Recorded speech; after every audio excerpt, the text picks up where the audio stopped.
O Senhor esteja convosco, Ele está no meio de nós. Proclamação do Evangelho de Jesus Cristo segundo Mateus. Glória a vós, Senhor. Depois da multiplicação dos pães, Jesus mandou que os discípulos entrassem na barca e seguissem à sua frente, para outro lado do mar, enquanto ele despediria as multidões. Depois de despedi-las, Jesus subiu ao monte para orar, a sós. A noite chegou e Jesus continuava ali sozinho. A barca, porém, já longe da terra, era agitada pelas ondas, pois o vento era contrário. Pelas 3 horas da manhã, Jesus veio até os discípulos, andando sobre o mar. Quando os discípulos o avistaram, andando sobre o mar, ficaram apavorados e disseram: "É um fantasma!" E gritaram de medo. Jesus, porém, logo lhes disse: "Coragem, sou eu, não tenhais medo." Então Pedro lhe disse: "Senhor, se és tu, manda-me ir ao teu encontro, caminhando sobre a água." E Jesus respondeu: "Vem." Pedro desceu da barca e começou a andar sobre a água, em direção a Jesus. Mas quando sentiu o vento, ficou com medo e, começando a afundar, gritou: "Senhor, salva-me!" Jesus logo estendeu a mão, segurou Pedro e lhe disse: "Homem fraco na fé, por que duvidaste?" Assim que subiram no barco, o vento se acalmou. Os que estavam no barco prostraram-se diante dele, dizendo: "Verdadeiramente, tu és o Filho de Deus." Palavra da salvação. Glória a vós, Senhor. Que as palavras do Santo Evangelho perdoem os nossos pecados.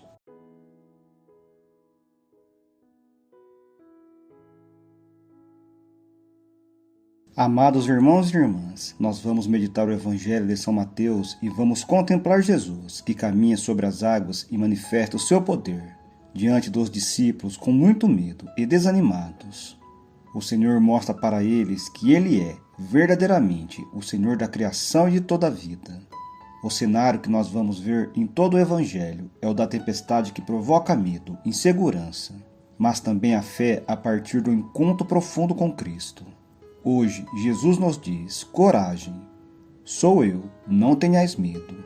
Essas palavras, meus irmãos e minhas irmãs, são profundamente consoladoras. Você que está passando por uma grande tempestade, por ventos contrários na sua vida, seja qual for a realidade que você está vivendo, Jesus está ali com você, dizendo: "Não tenhais medo, coragem, sou eu."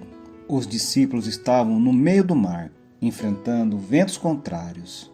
A barca era sacudida pelas ondas. A noite parecia interminável. Quantas vezes nós também passamos por essas tempestades interiores, dificuldades familiares, enfermidades, angústias, pecados, crises espirituais e medo do futuro. E Jesus vem exatamente nesses momentos onde nós nos sentimos vulneráveis, mais difíceis. E Jesus vem exatamente nesses momentos onde nós estamos vulneráveis, em momentos muito difíceis. Cristo entra na nossa vida e nas nossas noites escuras para nos ensinar que a fé é maior do que o medo. Pedro faz um pedido ousado a Jesus: "Senhor, se és tu, manda-me ir ao teu encontro sobre as águas." E Jesus diz: "Vem." E Pedro caminha com os olhos fixos em Jesus e ele não afunda, mas começa a afundar quando começa a duvidar. A fé vence o medo e devolve a confiança. Este é o grande perigo que eu e você podemos viver. Encontrarmos com Jesus, mas quando vimos a tempestade se aproximando da nossa vida, temos medo e afundamos. Nós devemos ter os nossos olhos fixos em Jesus e não nos nossos problemas, para não perdermos a nossa paz e a nossa confiança. Portanto, hoje, meus irmãos, que o Senhor nos abençoe e nos livre de todo mal. Se esse Evangelho tocou seu coração ou chegou no momento certo, envie para alguém que você ama. Em nome do Pai, do Filho e do Espírito Santo. Amém. Fique na paz, um santo domingo e que o Senhor nos abençoe.